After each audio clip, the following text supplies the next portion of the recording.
에스겔서 말씀 중에서 많이 알려진 말씀입니다. 많이 알려진 말씀인데 이 말씀을 우리가 다시 한번 보면서 우리 자신들을 생각해 보는 시간을 갖도록 하겠습니다.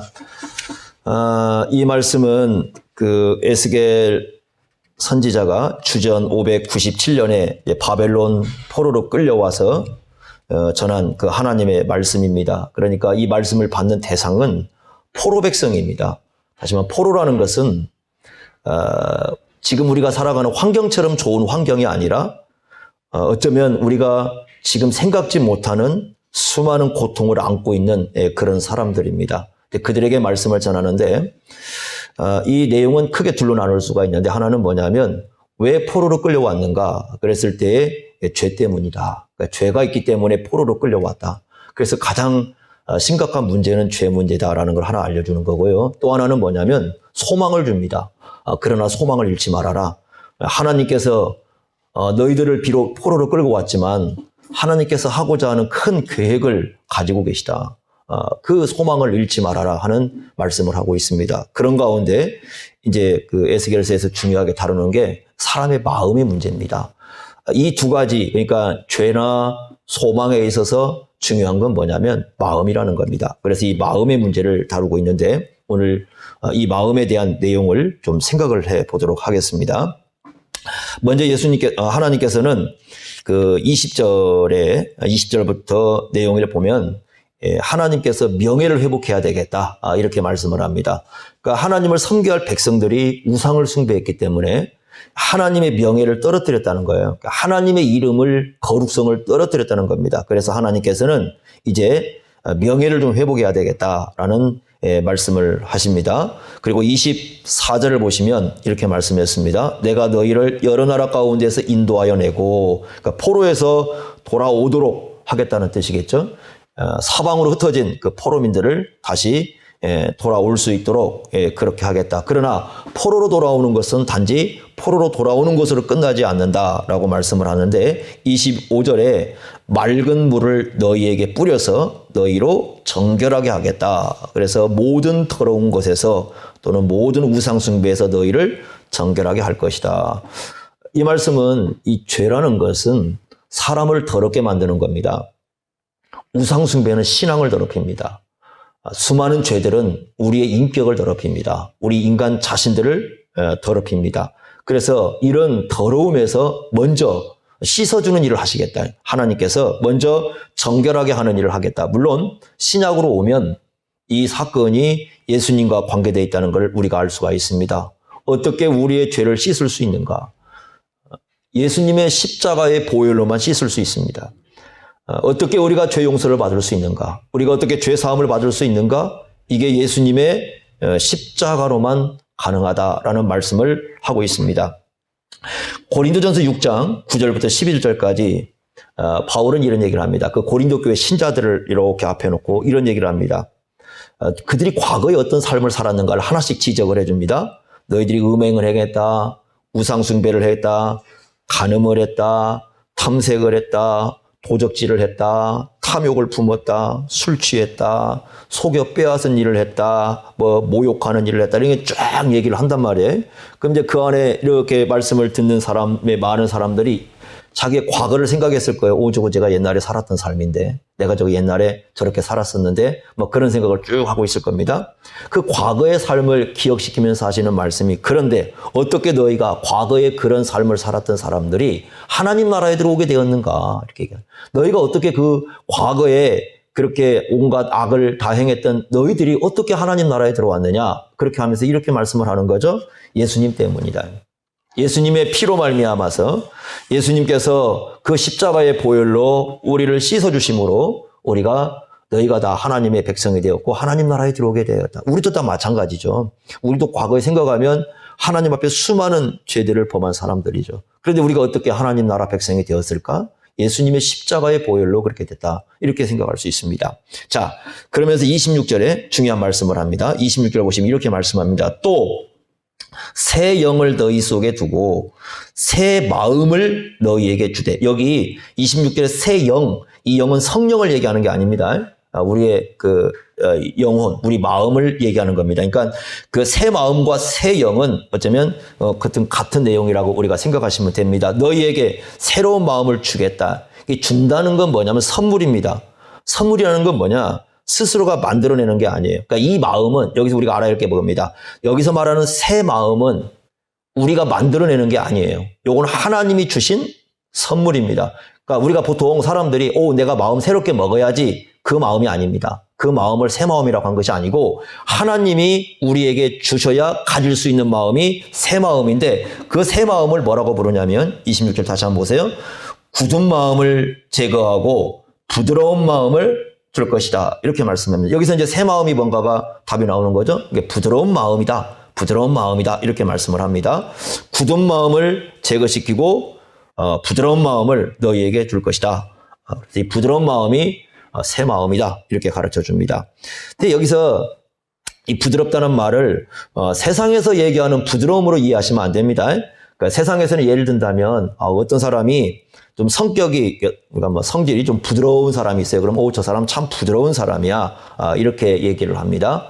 그런데 그런 의미에서 부드럽다고 말하지 않습니다. 그러면 여기서 이제 말하는 부드러움이 뭔가를 우리가 좀 이해를 할 필요가 있는데, 여기서 조금 우리가 좀 더 들어가 보도록 하겠습니다. 자, 먼저 굳은 마음을 여러분 보시면 번호 1번이 쓰여 있고요. 밑에 보면 1하고 돌 이렇게 써 있을 거예요. 그러니까 돌 같은 마음이다. 돌. 그러니까 돌은 딱딱한 거 우리가 다 알죠. 그죠? 딱딱하다는 얘기는 뭐냐면 반응을 하지 않습니다. 여러분, 돌멩이는 반응하지 않습니다. 굳다라는 것은 뭐냐면 반응하지 않는 거예요. 마치 여러분 죽은 사람 시신 있지 않습니까? 시신은 여러분들이 아무리 옆에서 어떻게 해도 반응을 안 하죠. 그죠? 그런 것과 똑같은 겁니다. 길거리 가다가 돌멩이 놓고 여러분 돌멩이한테 질문해 보세요. 그럼 돌멩이가 답을 합니까? 아무 답도 안 쳐. 그죠? 돌멩이는 반응하지 않습니다. 그런데 이 부드러운 마음은 어떤 거냐면 2번을 보시면 부드러운 마음이라고 2를 써놨죠. 그죠? 그리고 밑에 뭐라고 썼냐면 고기라는 말을 썼습니다. 고기. 고기 같은 마음. 여러분, 고기는 어떻습니까? 이렇게 누르면 들어가죠. 그러니까 들어가죠. 이렇게. 그죠? 돌은 들어가지 않습니다. 근데 고기는 들어갑니다. 뭔가 이것은 그래서 민감하고 뭔가 이 반응이 있는, 누르면 들어가는 거예요. 반응이 일어나는 거죠. 그죠? 돌은 눌러도 안 들어가지만 고기는 누르면 들어갑니다. 그러니까 뭔가 반응이 일어나는 거예요. 이 반응을 일으키는 마음이 부드러운 마음입니다. 이걸 신명기 30장 6절에 보면 할례받은 마음이라고 그랬습니다. 할례받은 마음은 어떤 마음이냐면 여호와를 사랑하는 마음이다. 이렇게 이제 표현을 해놨습니다.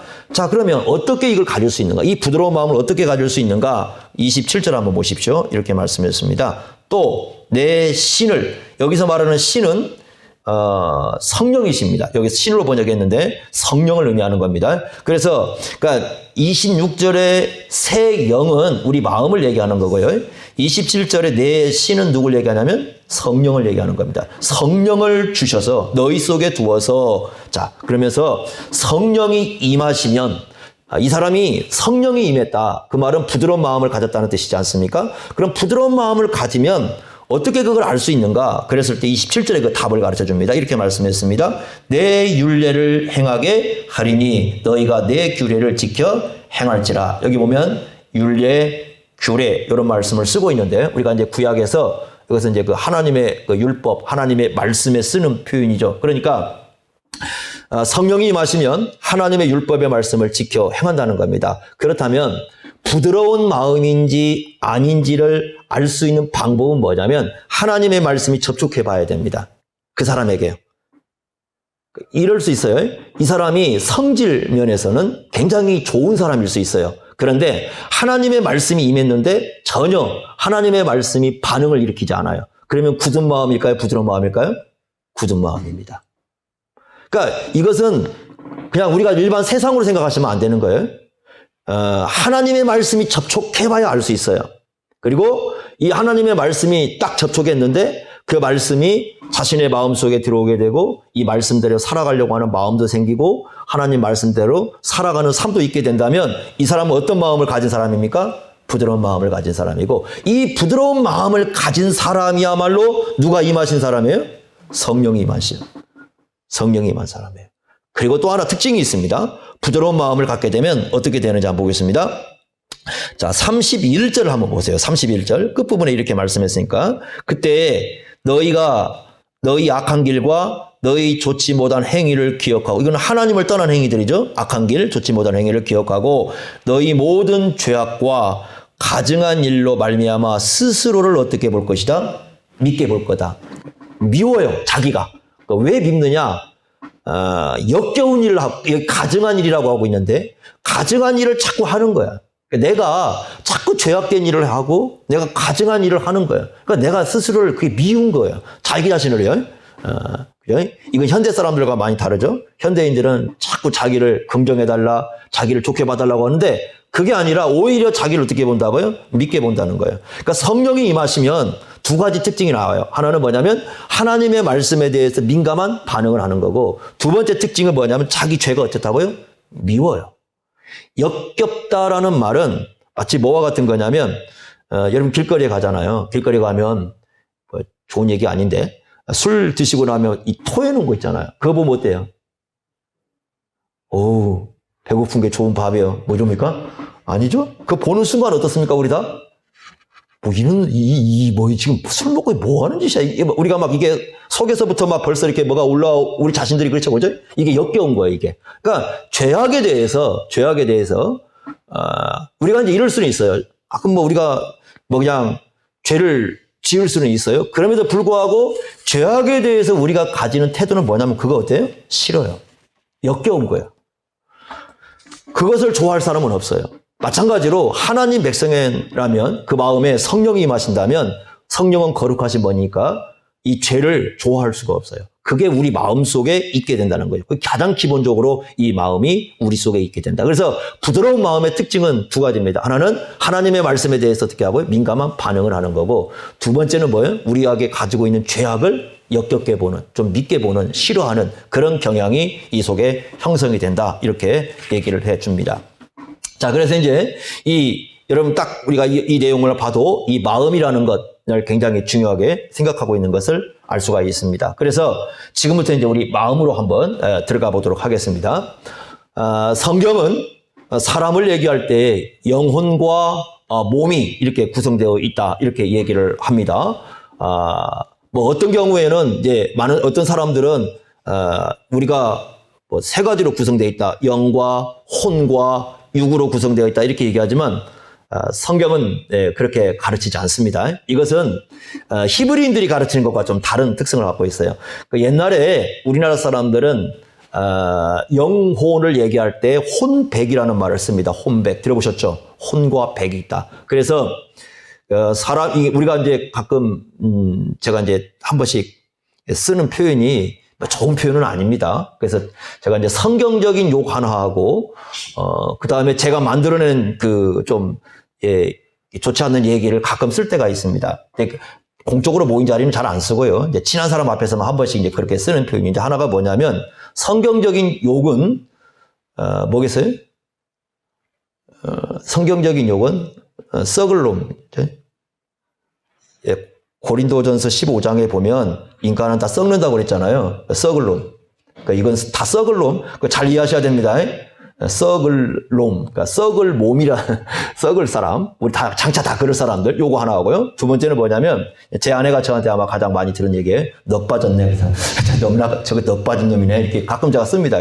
그런 소리를 쓰는데, 옛날에는 이제 혼과 백을 나눠가지고, 이 혼이라는 게 넋이라는 겁니다. 넋. 그래서, 혼은 가끔 살아있어도, 이렇게 우리가 살아있어도 나갔다 온다고 생각을 했어요. 그래서, 저희가 옛날 중학교 때 수학여행 가려고 할 때, 옆에 형이 와서 하시는 말씀이 잠잘 때 조심하라.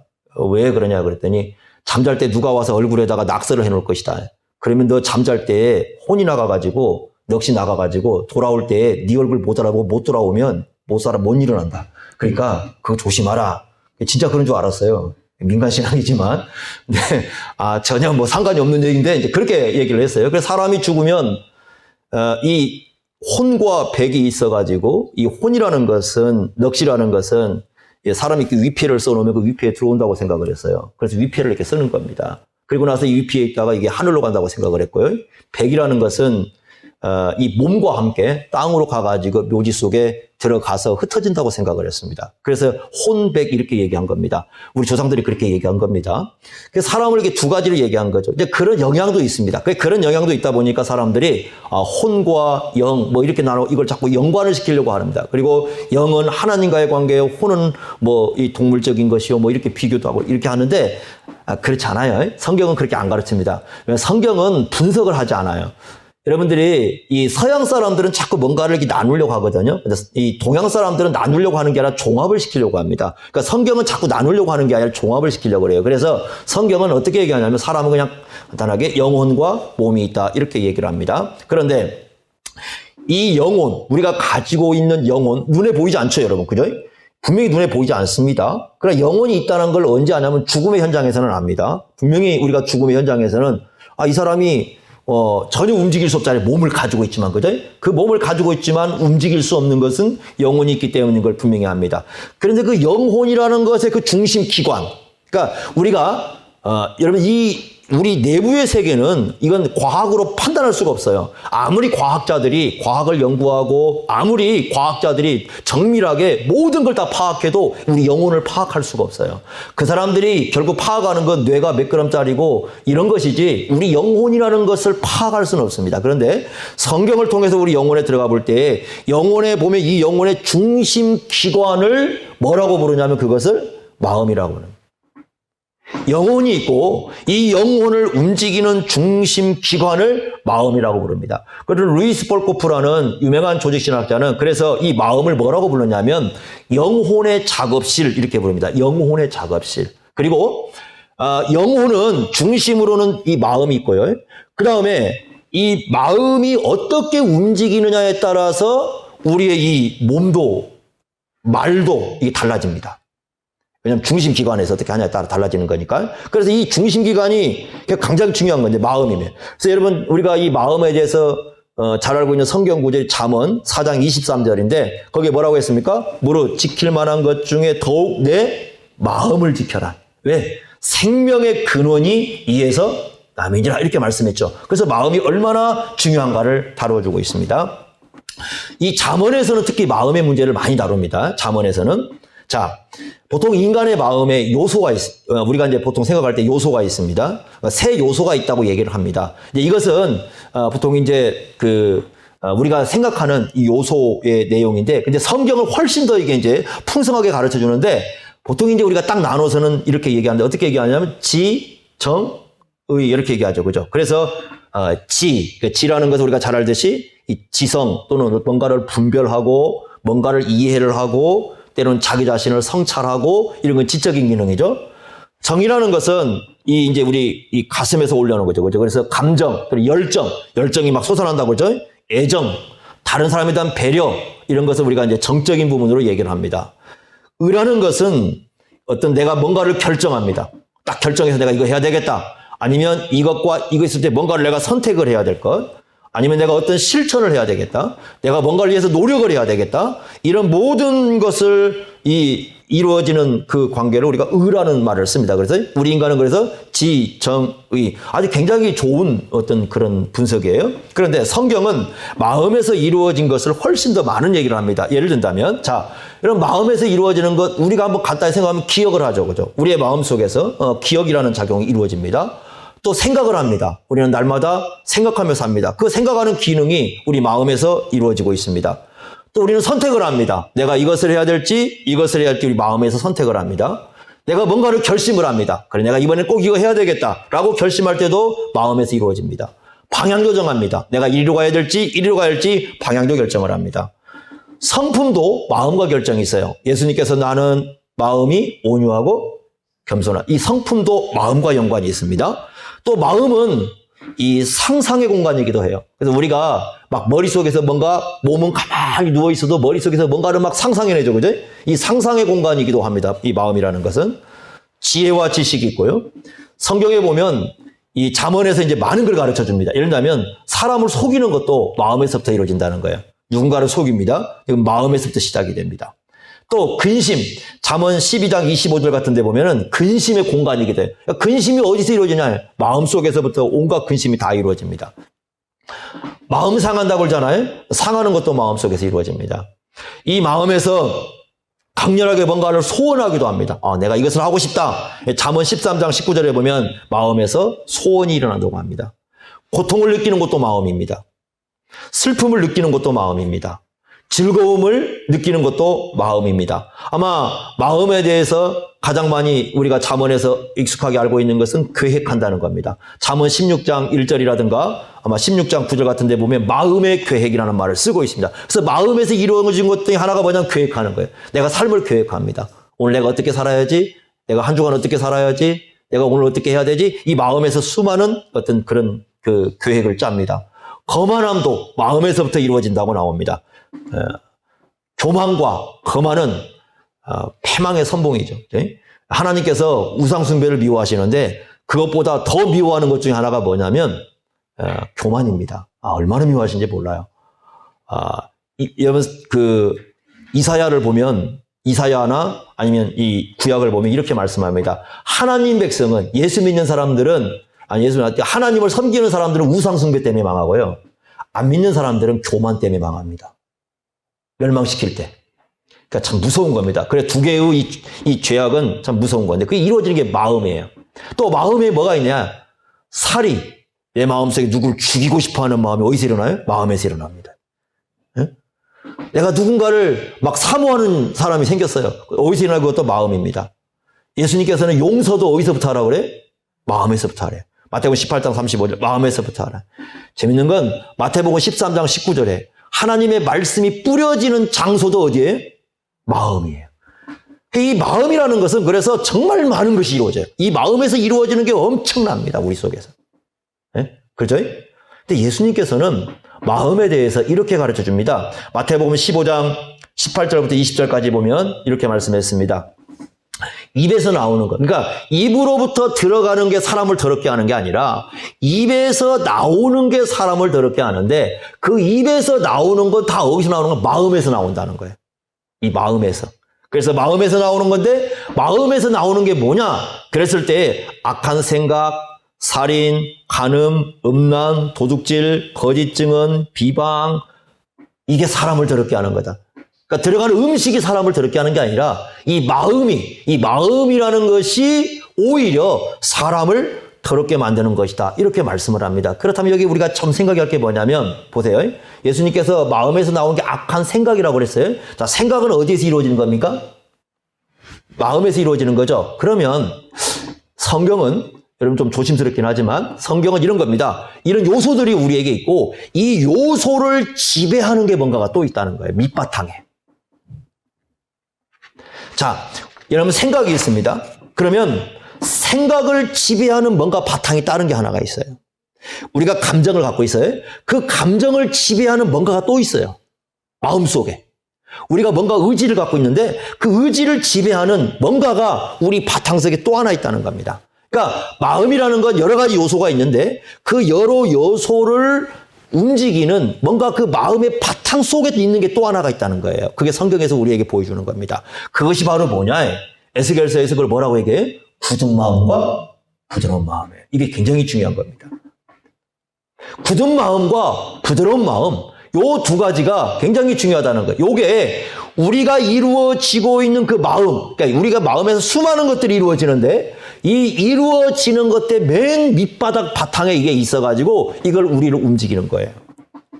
그러면 돌 같은 마음은 어떤 마음이냐? 예를 들어 이렇게 말씀했어요. 로마서 그 1장 18절에요. 아주 쉽게 얘기합니다. 28절이요. 28절은 이렇게 말씀했습니다. 그 마음에 하나님 두기를 어떻게 한다고요? 싫어요. 그때의 마음은 생각입니다. 우리가 이렇게 보통 얘기하는 그때 이제 그 성경에 보면은 여러분들이 그 성경을 보면은 그거 헬라어하고 지식이라고 써놨으니까 생각을 얘기하는 거예요. 우리의 생각 속에 누구를 두기를 시작하냐면 하나님 두기를 싫어합니다. 하나님이 싫은 거예요. 네?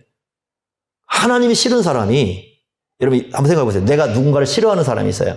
그럼 싫어하는 사람이 어떤 말을 합니다. 여러분 받아들입니까? 안 받아들입니까?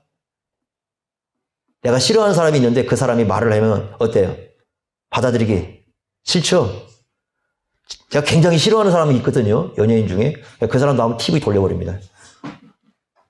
사진 나오면 덮어버려요, 책을. 글 쓰면 안 읽어요.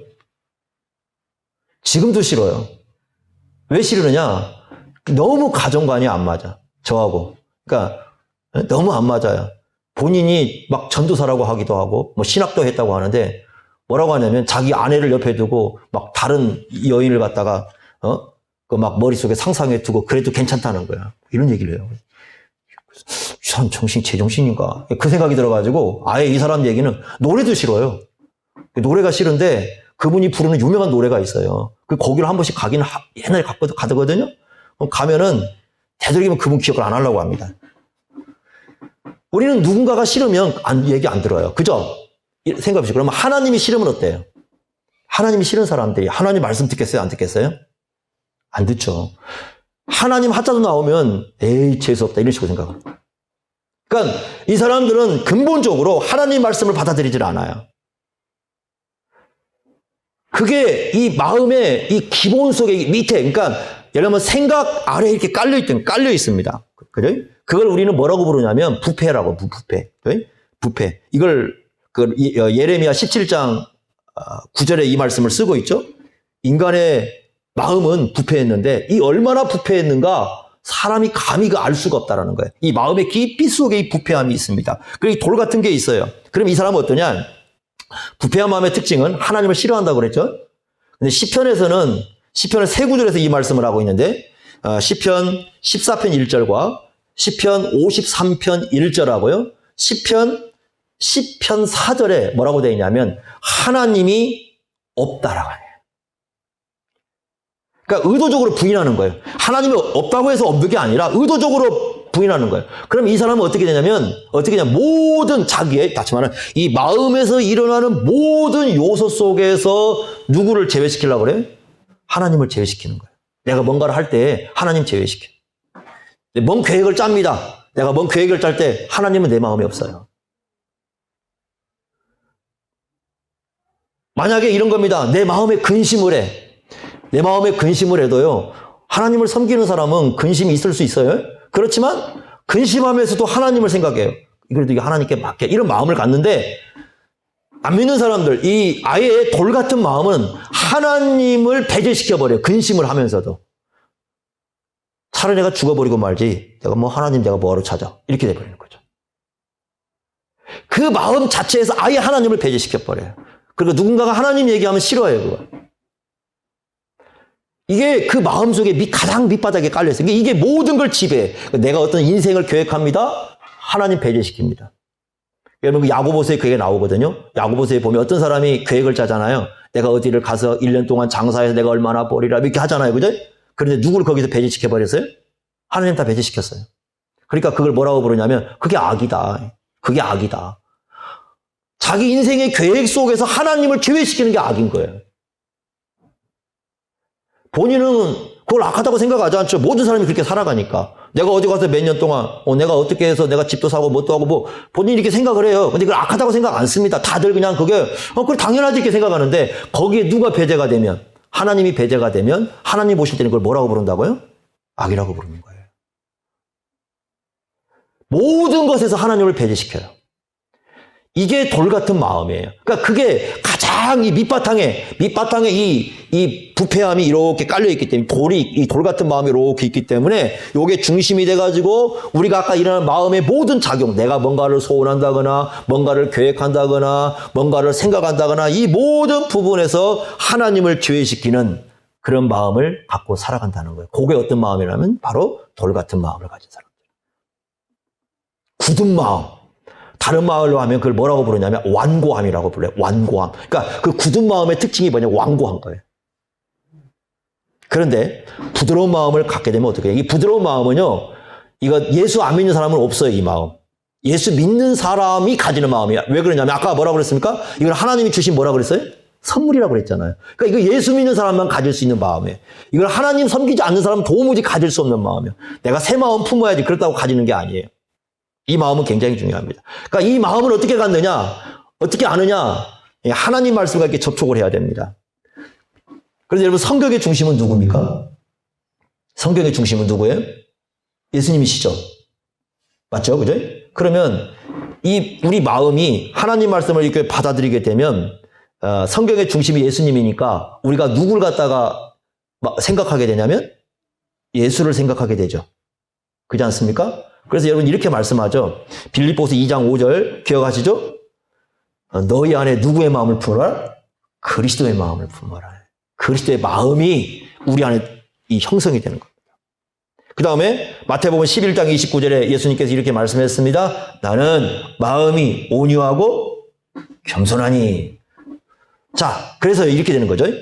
이제 부드러운 마음을 갖게 되면 하나님의 말씀을 이렇게 내 마음에 받아들이잖아요. 하나님의 말씀을 내 마음에 받아들이면 이제 변화가 일어나기 시작합니다. 그것이 우리의 이렇게 삶을 하나씩 지배하기 시작합니다.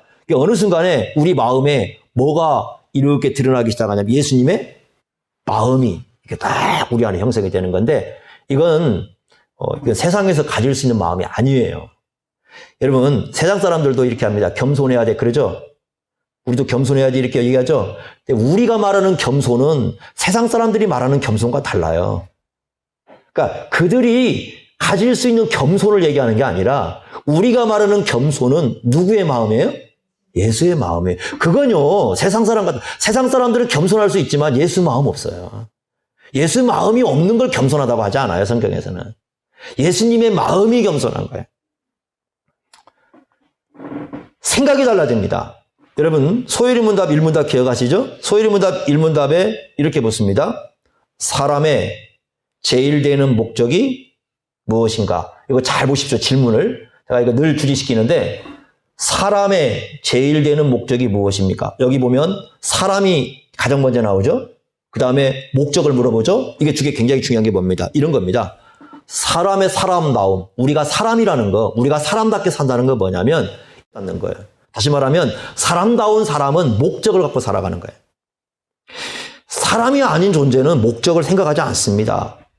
여러분 길거리 가보십시오. 돌멩이가 목적 생각 안 합니다. 우리가 지금 이 봄에 꽃이 얼마나 많이 핍니까? 그러나 꽃을 목적을 생각하지 않습니다. 꽃은 그죠? 동물들은 생각합니까? 저희 집에 고양이 2마리가 살고 있지만 애들 고민 안 해요. 그러니까 어느 날 제가 문 열고 딱 들어갔더니 저를 딱 쳐다보고 집주인이시여 제가 왜 이렇게 살아야 됩니까? 제가 왜 태어났습니까? 제가 어디로 가야 되는 겁니까? 이렇게 사는 게 의미가 있습니까? 이렇게 사는 게 삶의 목적 맞습니까? 라고 고양이가 질문하겠어요? 얘는 우리 집에 올 때부터 죽을 때까지 아마 한 번도 질문 안 던집니다. 왜요? 얘는 사람이 아니니까요. 사람만이 무엇을 얘기할 수 있어요? 인생의 목적을 얘기할 수 있어요. 그러니까 인생의 목적이 무엇인가? 내가 어디서 왔으며 내가 어디로 가며 내가 왜 살아야 되며 인생의 목적을 고민할 때만이 진정으로 사람다운 모습이 드러납니다. 그런데 고린도서 10장 31절에 이렇게 말씀했습니다. 먹든지 마시든지 무엇을 하든지 다 무엇을 위해서라? 하나님의 영광을 위해서라. 이걸 여러분들 우리 입장에 생각하지 마시고요. 1세기로 한번 돌아가 보세요. 이 말씀을 정말 받았던 사람들, 이 말씀을 전해들었던 1세기 사람들은 대개 노예들입니다. 노예들입니다. 노예가 1세기 입장에서 노예는 어떤 사람들이냐면 그냥 주인이 시키는 대로 살아야 되는 사람들이에요. 이 사람들은 인생에 내가 왜 태어났는가, 내가 왜 살아야 고민하는 사람들이 아니고 그냥 노예는 그냥 말하는 짐승에 지나지 않기 때문에 그냥 태어나서 사는 사람들이에요. 그런데 이 사람들이 교회로 왔습니다. 교회로 왔는데 가르쳐주는 겁니다. 너는 비록 노예로 살고 있지만 너는 사람이다. 너는 사람이다. 네가 사람이었기 때문에 너는 인생의 목적을 갖고 살아야 돼. 그냥 사는 게 아니야. 너는 지금 네가 왜 살아야 되는 줄 알아요? 너는 하나님의 영광을 위해서 살아야 되는 존재야. 너는 그냥 사는 존재가 아니야. 네가 노예지만, 비록 노예로 살지만 평생 노예로 살 수도 있지만 그러나 너는 사람이라는 걸 기억해. 네가 사람이라는 증거는 네가 뭐냐? 노예로 있지만 또 사람답게 살아가려면 네가 노예로 살면서도 하나님의 목적이, 너를 창조하신 목적과 너를 구원하신 목적이 무엇인가를 생각하고 그 인생의 목적을 위해서 네가 살아야 네가 정말 제대로 인생을 살아갈 수 있어. 그런데 어느 날 이 노예가요, 자, 하나님 말씀을 듣고 집으로 왔습니다. 여전히 노예입니다. 자기 주인을 바라봅니다. 자기 주인을 바라보니 주인은 돈이 많은 사람이고요. 집도 큰 집을 갖고 있는 사람이고요.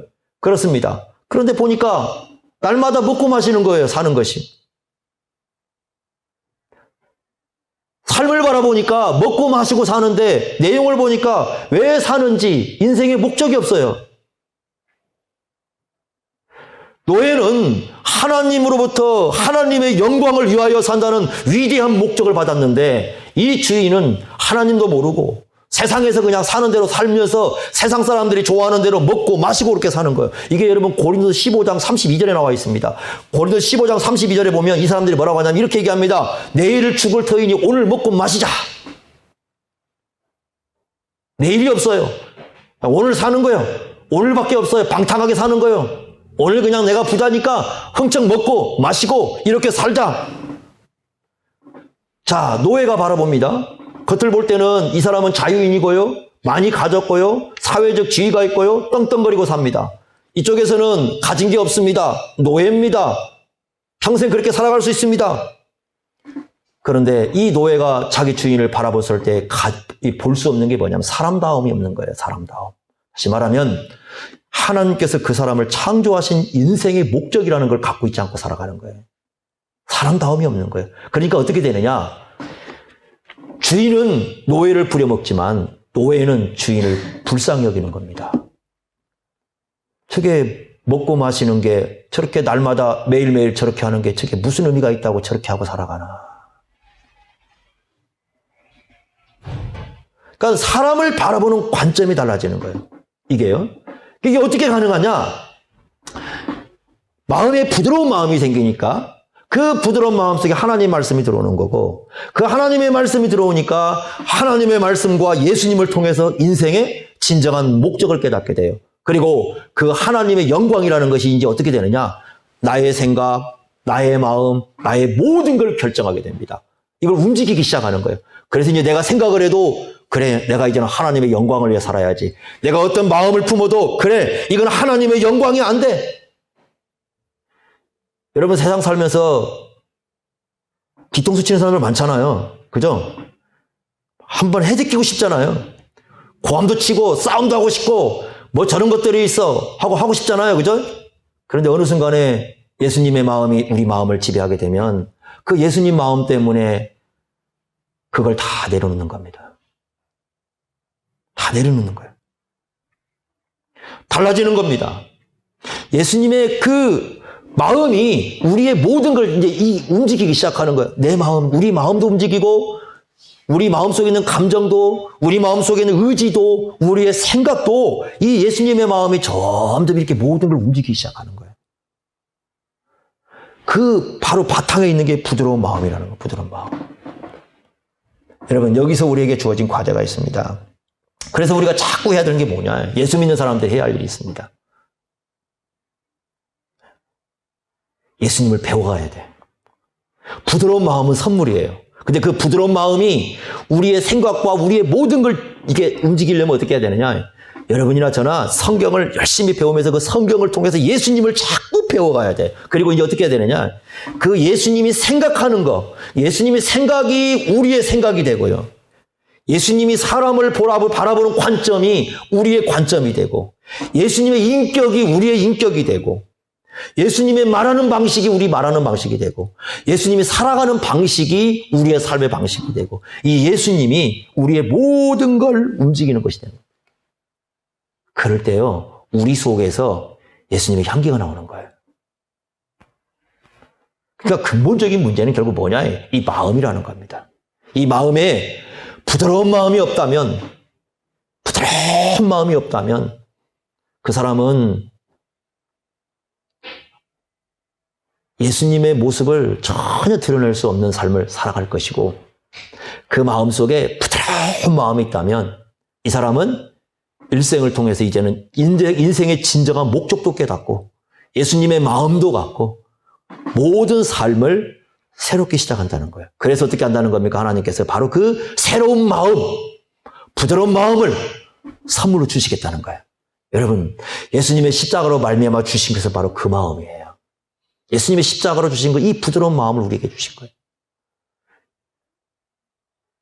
자, 그럼 어떻게 해야 되겠습니까? 우리에게 그러면 두 개가 공존할 수 있겠죠. 예수 믿기 전에 돌 같은 마음이 있고요. 자, 부드러운 마음이 있습니다. 그럼 어떻게 해야 될까요?